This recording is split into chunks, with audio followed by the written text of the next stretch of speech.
माझे नाव मीरा सोमा गांगड, राहणार कुरंगवाडी.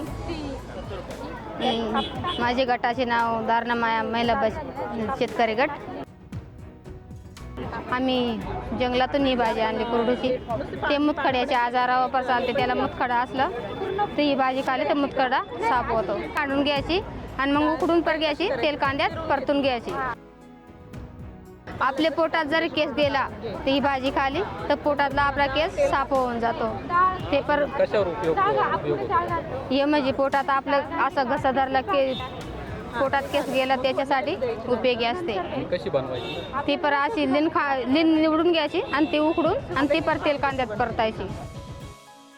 ही केण्याची भाजी ती अशी लिन खांडून आणून घ्यायची, शिजवायची, पाताळ शिजवायची आणि आपले नरडीला असा घसा धरतो त्याच्यासाठी चांगली राहते.